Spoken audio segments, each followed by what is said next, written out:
Finding ways to be financially savvy is a smart move. And knowing you could be saving money for the things you really want, like that dream home or new ride, is a great feeling. That's why the State Farm Personal Price Plan can help you save when you choose to bundle home and auto. Bundling, just another way to save with the Personal Price Plan. Prices are based on rating plans that vary by state. Coverage options are selected by the customer. Availability, amount of discounts and savings, and eligibility vary by state. Oh, no.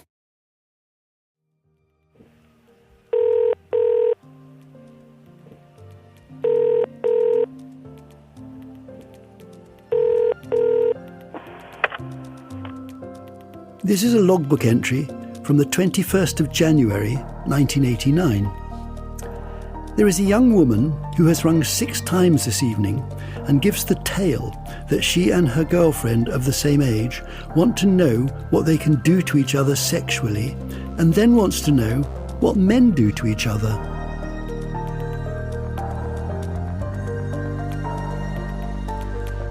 You're listening to The Logbooks, untold stories from Britain's LGBTQ+ history. I'm Tash Walker. And I'm Adam Zmith. Since we finished making the Logbooks podcast in 2022, we've been writing a book published by Faber. It's called The Logbooks, and Adam's turned 40. You too! I don't look it though. The book goes deeper into Switchboard's archive and other archives, and includes more stories from the 70s, 80s, 90s and noughties. 4 decades. Listening to queer people's essential stories is always central to our work. So in this season of the podcast, we want to share some of the interviews we conducted as research for our book. Now you too can listen to all the amazing, powerfully queer storytellers we've listened to in their own words, with their own voices.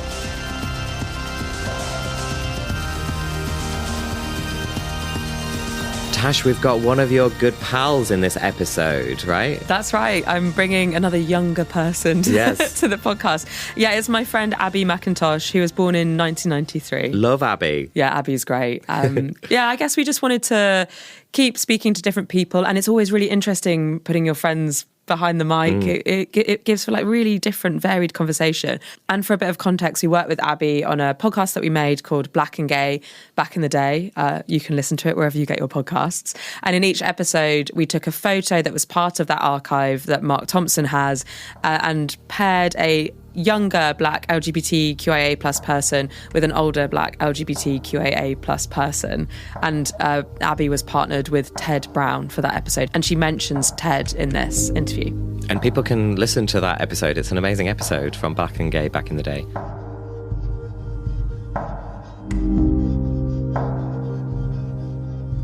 Abi. Hello. How are you? Very good. So you worked with me on Black and Gay back in the day. I did. How was it? How did it feel to be part of that? It was really great. I think it was... I've never obviously listened to anything like that before, and I've never really had a chance to think about Black queer history in a way that it didn't directly affect me. I think... I don't say it all the time, but when I came out, I thought that I was the first Black queer person in London ever. And it's really nice to see pockets of history that existed before me, and how, even though I didn't know it, those spaces kind of created spaces for me. So it felt really good to be a part of that, and hopefully creating that space for people in the future generations. So yeah, because you were in the podcast, but you were also working on the podcast. Yeah. So yeah, like I guess helping to facilitate that, but also to create those spaces and shape what history it tells for the future, right? Yeah. So you really thought you were the only... Yeah, I really did. I don't know how narcissistic that sounds, but it's true. I just didn't... There weren't any other Black lesbians that I could see when I was like 14, 15. The only lesbian I really knew of was Ellen. And anyone I kind of thought might be gay wasn't really out, so... Yeah, it's just me. Yeah, God, Ellen. And I can really relate to Ellen, so... Yeah, I can see that. You got you look exactly the same. How old is Ellen now anyway? I think she's like 50, 54 maybe. She's like old. Yeah. Okay. Maybe even 60. So. Yeah. When you were growing up, when did you start to realise that you might be gay? Well, when I was 13. Actually, what year were you born in, Abi? 93. Okay. So when I was like 12 or 13, I got a MySpace page. Legend. And I put bisexual as my sexuality as a joke. And I remember finding it really funny. And then like maybe 6 months later being like, oh shit, maybe I am bisexual. And then I remember the day that I realised that I liked women for sure was there was a woman who used to get on the bus every day after school. And I hadn't seen her for weeks and weeks and weeks. And I just really liked seeing her. I don't know why. And then I hadn't seen her for weeks and then I saw her and I was so happy. I like stayed on the bus like an extra stop. And then I got home and I was like, wow, that's so weird. I wonder why. I was like, oh shit, like I think I like her. And then I think that's when I realised I was gay. I think I was like 14 then. So yeah, I completely relate to that. Yeah. Like you can't stop staring at them. Yeah. Want to be near them. I sat in the same place every day and she sat in the same place every day. Yeah, it was weird.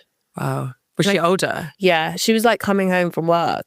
Okay. And I was like coming home from school. And I couldn't even tell you what she looked like now, but I just really remember like being really excited to see her. And then when I hadn't seen her for ages, seeing her then, I was like, oh God, like, I think I love her. Oh, oh that's so... Did you tell anyone? No, I remember I came home and I like wrote in my diary. And then I used to do this weird thing where I'd like just get under my bed. I don't know why. Okay. So I got under my bed and like wrote in my diary. And then Is your bed really high up? It was like quite a big bed for a kid. It was like a double bed. Okay. And my mum, we have loads of stuff. So like it's like a storage thing. So we got a big bed to have storage. But it was just somewhere I used to hang out. I don't know why. And that's where you'd write in your diary? Yeah. Have you looked at your diaries? So yes, really embarrassing. My God. Because I knew my mum, later on, my mum started reading them. So like anytime I talk about being gay, I'd put rainbow. Like I didn't think she'd crack that code. So yeah, I think I'm a rainbow. Yeah.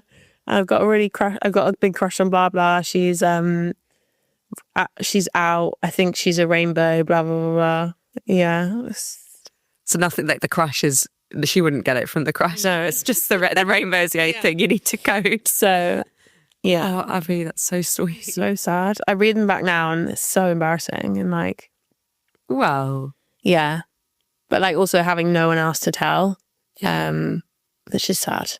So, did your mum read your diary then? Yeah, quite a lot. Okay. So, yeah. When was the first time you told your friends? My friends actually told me. They're like, Abi, you're a rainbow. I went to the toilet at a sleepover. I think I was 15 at this time. And I came back from the toilet and came back into the living room. We were all like playing Wii or whatever. And the Wii was off. Everyone was sat like in a circle. Intervention. My friend was like, Abi, we need to talk to you. I was like, okay.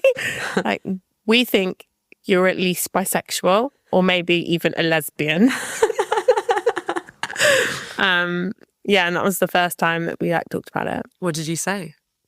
I think I tried to be like no, like kissing girls is just fun. Like, so at this point I'd like obviously been seeing someone from school. Okay. And then getting really drunk and kissing girls like at parties and yeah. So I think obviously like not straight, but hadn't said anything. Yeah. And was just always like, yeah, I'm drunk. It's funny kind of thing. So that's so funny. yeah. Also, there was a real thing when I was that age as well. I remember of like girls kissing girls. Yes, Katy Perry. Yeah. Yeah. And like, I didn't kiss anyone. Really? Yeah, I was too afraid.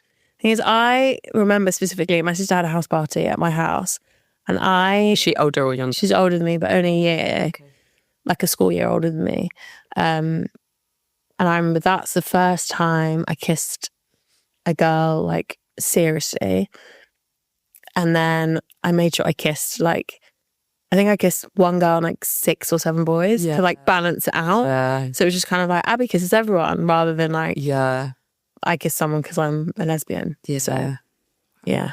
But your friends sound pretty cool. Yeah, they were good with it. I don't think they like understood, because as well, like lots of my friends were really religious.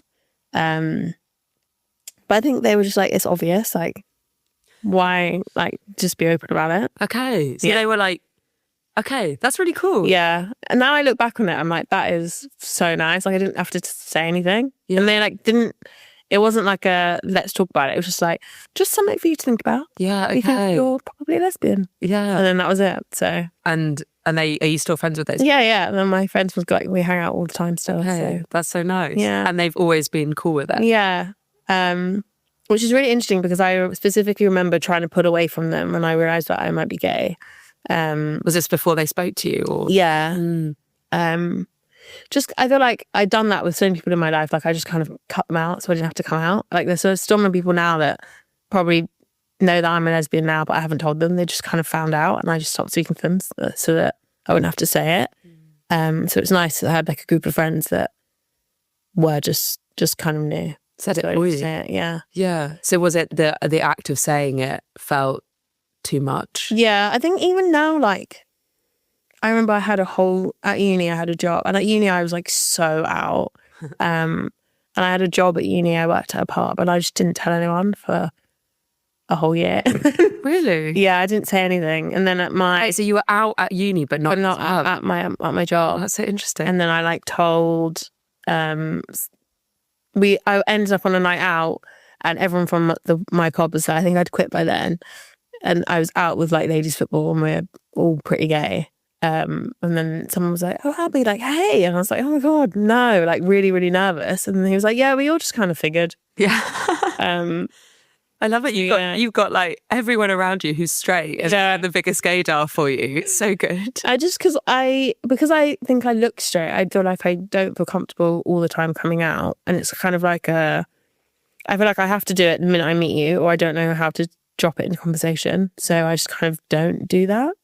And I think I've only really got comfortable coming out like in the last few years, and I've been like gay for like 15 years. So that's really interesting because it kind of leans itself into gender presentation, right? And like sexuality presentation, and the idea that if you're not like butch, so basically playing with your gender, then people will assume that you're straight, which is so true. And like, yeah, you're like femme presenting, right? But I wouldn't say that you're like hyper. Yeah, it's weird because when I realised I was gay, I then became super feminine.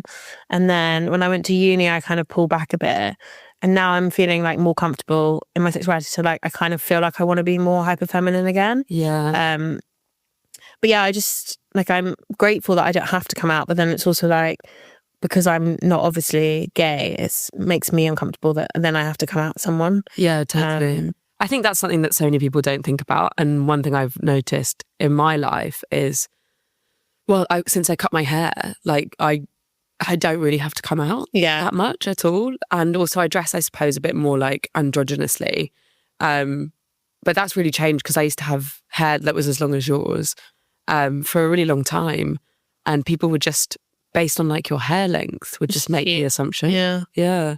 And it is exhausting and tiring. And I used to feel whenever anyone made an assumption and said something like boyfriend or some kind of reference that would infer that I was straight, it used to really annoy me. Yeah. But then I am grateful that in some situations, I wouldn't feel safe coming out, that I can just kind of get away with not presenting more lesbian, I guess. What are those situations? Just like, you know, like getting hit on by men in the street, being in an Uber, just like casual chit chat where like, I'm never going to see you again.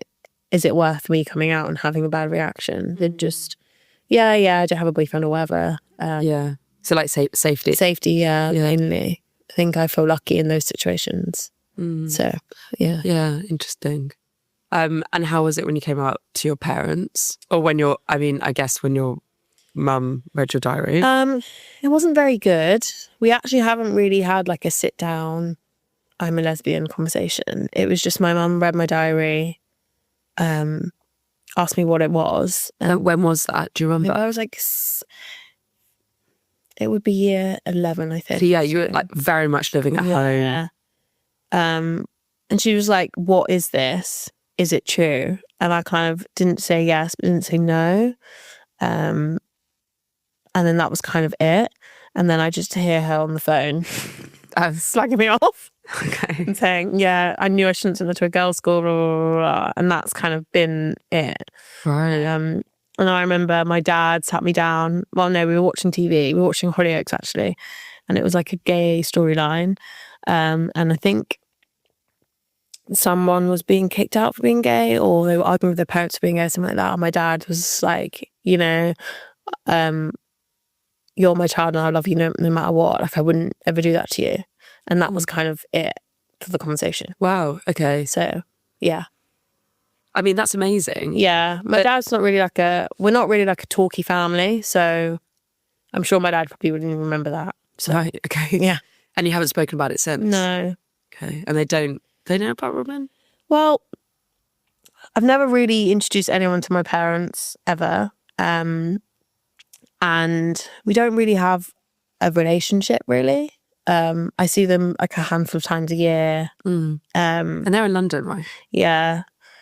I don't know, like I don't really see them as anything other than like my blood family. So Yeah. I don't know. And also like my mum's quite like hot and cold, and I wouldn't want to put someone in a situation where it would be horrible. So I just haven't done it. So yeah. But your sister... Yeah, my sister and Robin get on really well. Yeah. They know each other really well. So yeah. Does Verena live with your parents? Yeah. So I feel like they get bits of information from her. Like they know we have a dog and whatever. Yeah. So yeah. Yeah. Interesting. My family are like crazy Christian religious. Okay. And you grew up in that church? Yeah. What was that like? When I was younger, I like loved it. I went to church like 3 or 4 times a week. And like... Sang in the choir? Yeah, I was in the choir, even though I can't sing. And I really loved like the sense of community that I got from that. Like I really felt like I was part of this like amazing big thing. And like my parents' closest friends are from church. So yeah, I just loved it when I was growing up. And I used to like really believe in God and stuff and found that really great. So, yeah. And Jamaican Pentecostal. So there was other Jamaican people in that community as well. How do you feel not being part of that now? I think I don't really think about it, but I know like, especially like Christmas time, I miss that. Like just feeling, I've never felt as secure as when I was like 12 and part of that church. And I do miss that because I feel like that was a lot of my security in my being Jamaican came from being part of that church. And then when I realized I was gay, I like wasn't part of that. And then kind of felt I didn't really know what else to cling to, if that makes sense. Yeah, it does completely. So it's like an identity thing, right? Yeah. It's not, I mean, it's not exactly the same, but I was brought up Catholic in like a really like Irish Catholic family, and the church was family, and we went several times a week. Yeah. And I was so proudly Catholic. I was in the choir, even though I couldn't sing. And it was like very much like who I was. I didn't understand the difference. Yeah, and it wasn't, when I was younger, it didn't feel like religion. It felt like just us. Yeah, we were. And then when I, like turned away from that because of like my sexuality and like my nana, who was like the matriarch dying and stuff, and understanding like what Catholics think, those cool guys, I was like, I don't want this. But it was really hard because my identity, I felt like my identity as being Catholic was my identity as being gay. Like it was just who I was. And so to have that turned upside down, this whole world that my family brought me up in felt really confusing for me. And I felt very alone and like lost. And I think I've gone towards my like queerness with such strength behind me, or with like such a push because of that loss as well. Do you feel like that's similar for you, or? Yeah, I think that because it's your work, right? Yeah, I think about, there was this weird, me and my sister always joke about it, when I was like 14, 13, 14, like every single week I just had a new personality. So like once I was a goth for a bit, then I was like a skater guy, even though I couldn't skate and didn't own a skateboard. Like every single week I was just trying something new. And like thinking back to it, it was probably because I knew that wasn't who I was anymore. So I needed to like find my new thing. And then, I think that I just like being part of something, and being queer means I'm part of something. So I just take it to the extreme and make it my job. So,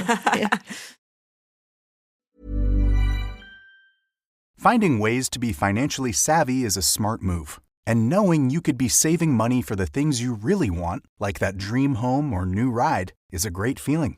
That's why the State Farm Personal Price Plan can help you save when you choose to bundle home and auto. Bundling, just another way to save with the Personal Price Plan. Prices are based on rating plans that vary by state. Coverage options are selected by the customer. Availability, amount of discounts and savings, and eligibility vary by state. Hello, our company is called Aunt Nell. Cute name. Needs a Patreon.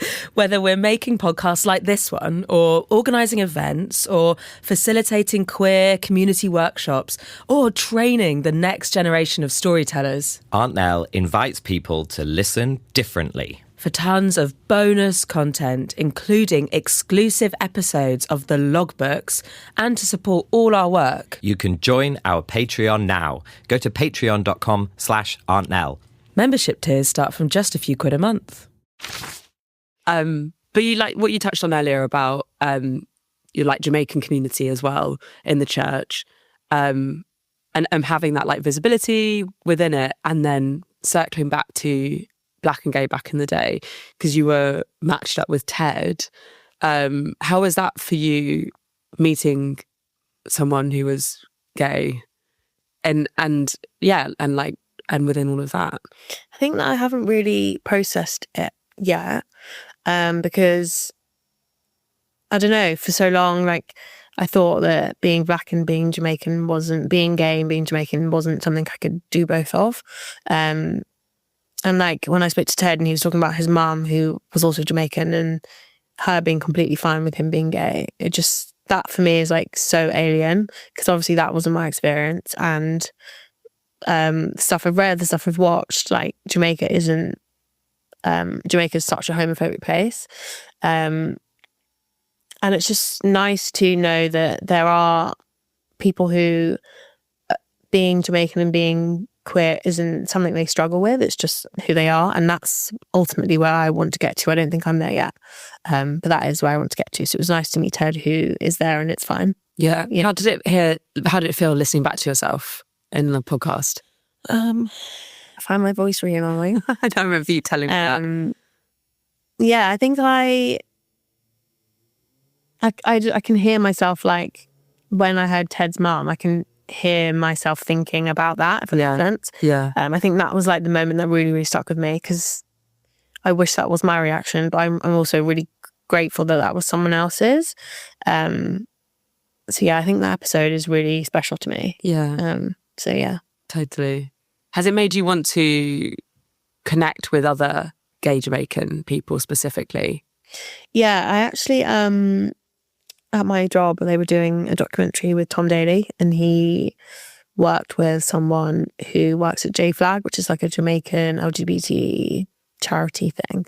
And through that, I found like loads of other people who are like there are actual like LGBT centres in Jamaica and stuff like that, which is not what I have thought of. And I think for me, it was like, for years I was like looking for like the negative stuff. So there's like a horrible documentary about trans people in Jamaica, and they're like murdered like every week and blah blah blah blah blah. But now like I'm looking for the positive stories, because there are loads of queer Jamaican people in the world, and they're building community and existing. And I think for me, like that's what now I want to focus on. So yeah, that's interesting, because it's like a change internally within you, and you're like, I don't know, this is completely up to you whether you agree with this or not, but a change in your identification with your Jamaican identity, looking historically at the negativeness, the trauma around being Jamaican and LGBT, and now saying, yeah, I know that exists, but actually, you know, I'm a positive example of this, and then looking for the other positive examples of that elsewhere. Do you feel like that has linked to a change in your internal? Yeah, because I think that for so long, really until a few years ago, I still looked at my sexuality as, if I could change it, would I change it? Probably yes. And I think also growing up, like, you know, you're going to hell. Like, there's lots of, I think my parents have like quite a negative view of life. And like, I can't really explain it, but like, like, I remember when I was younger, we'd watch like videos of people being dragged to hell. Like, it was like this weird game show, and they'd read out all the things that they had done wrong, and then they get dragged to hell. So weird. It was like terrifying. That sounds horrible. Yeah. And I think that's where my like, I'm gay, I'm going to hell, so I'm looking at, you know, all the bad things that are happening to gay Jamaicans.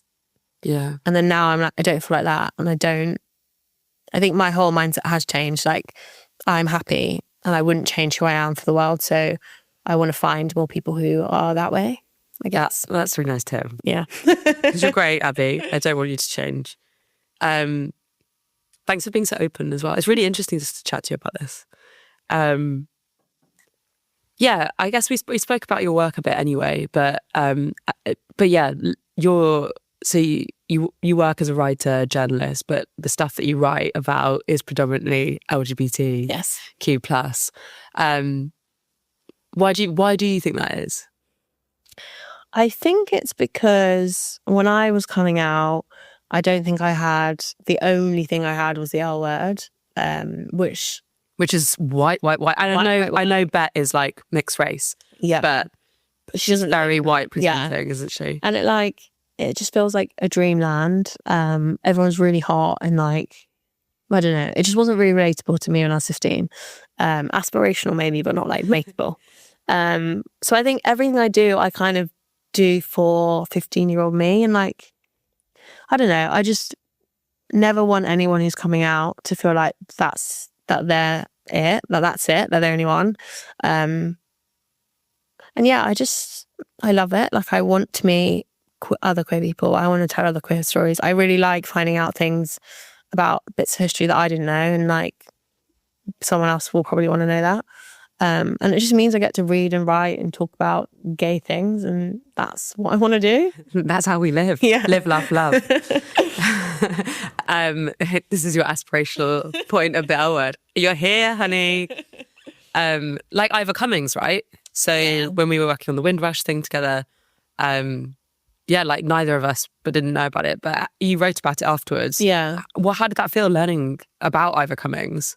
I think for me, like, it just made me really, really angry, because that is such a... I feel like I grew up in Ladbroke Grove, which is like Windrush Central, and I like learned about carnival and all sorts of things again and again and again at school when I was growing up. And he was such a big part of like the Windrush, and he was gay and he's just missing. And that's something that I feel like I should have known. Like, that's a piece of history that I should have had access to.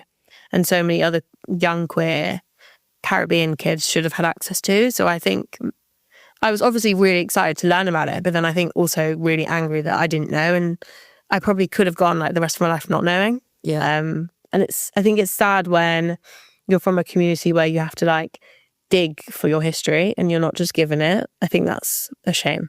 And you're digging for your history twice. Yeah. Because it's Black history and it's also Black queer history. Yeah. Yeah, totally. God, Taryn. No, you're completely right. Do you think things are changing? Yeah, I think things are changing. I think people are curious. And I think social media is so helpful. Like, I did a video about Pearl Alcock, who has had a bar in Brixton. And from that video, I learned so much more. Like, people like messaging me and telling me things about, apparently that road was like a really gay road and there were loads of gay things going on that road, and I didn't know that. So yeah, I think there's so much more to learn, but I don't think it's as difficult necessarily to find things out. So that's really cool. Yeah. I love that people reached out to you afterwards. Yeah, that's just, I don't really like reading my DMs, but it was nice to read like nice things. Yeah. So I'd learn from it as well. Yeah. Like, that's a nice positive point around social media. So So in the book, we're looking at like sort of intergenerational conversations outside of your work on Black and Gay back in the day. Have you had many other conversations with older queer people? I think only really through work that I've done. I don't really know. I've never met anyone who's older and queer like on the street. It's always been through work. Yeah. And that is something I'd like to do more of. So yeah. You've done some talks with Mark and stuff. Yeah. So yeah, how's that been? It's great because Mark is just so knowledgeable. And also it's nice to see someone older who has a happy life. I think every time I meet a queer older Black person and they're happy, like I don't take that for granted, because that is not something I didn't see that for me when I was 15. So I like never take that for granted. Yeah. Yeah. It's powerful stuff.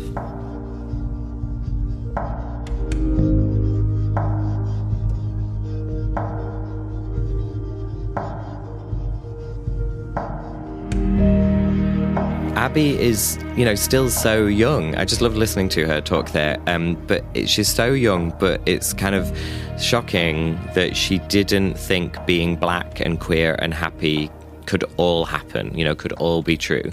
So it's great to hear now that she is doing that. She's living that, and now she's showing that. And that was great to have her in the podcast for that reason, I think. Yeah, totally. And it makes me think about, the work that I've done with Switchboard, both as a volunteer and on the board, and how right now we can sit here and say those things are shocking, but there's no doubt in my mind that there are people all across the UK and, of course, wider, who are living these stories that we're talking about and reflecting on now. Yeah. So it's really important to sort of keep that in mind, and why this work has to be done. Yeah. But also it was just really fun to have a chat with a friend. Yeah. You end up having these kind of conversations, I'm sure you did with Faizan, who we heard last episode as well, where you ask questions that you just don't normally ask, and you hear your friends describe their life in certain ways. And we did that a lot for the book. Another person that I spoke to was another good friend of mine called Layla. Yeah, I spoke to my friend Ed and my friend Claire and my friend Anna. We interviewed Anna, my childhood friend. So that was a really nice part of the research, was interviewing all our friends. And yeah, like you say, you ask them things that you wouldn't normally ask them, or they come out with stories or thoughts and feelings that you wouldn't normally get out. So it might be slightly artificial to feel that you're interviewing a friend, but then it does get good material, basically, that you wouldn't otherwise hear from them. Yeah, and also I think builds the friendship connection too, because you learn more about the other person. Yeah.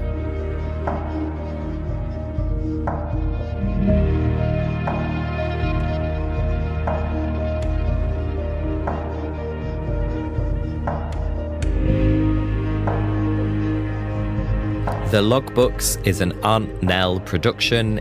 It is hosted and produced by Tash Walker and Adam Zmith.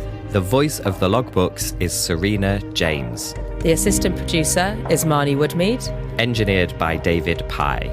Music by Tom Foskett Barnes. Original artwork by Natalie Doto. Thanks to Steph Dickers and team at the Bishopsgate Institute. Our publisher, Faber Books. The Dreamboats at Acast. The staff and volunteers at Switchboard, and all the contributors who shared their stories. Switchboard continues to take phone calls from 10 a.m. to 10 p.m. every day. If you're affected by any of the issues in this podcast, or need to discuss anything to do with your gender identity or sexuality, you can call Switchboard on 0800 0119 100. Email hello@switchboard.lgbt, or instant message via switchboard.lgbt, where you can also donate money or time to help.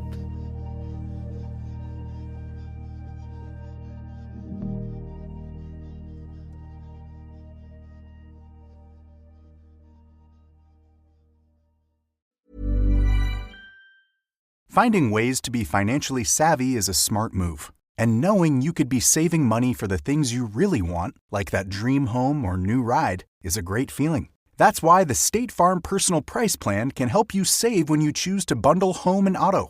Bundling, just another way to save with the Personal Price Plan. Prices are based on rating plans that vary by state. Coverage options are selected by the customer. Availability, amount of discounts and savings, and eligibility vary by state.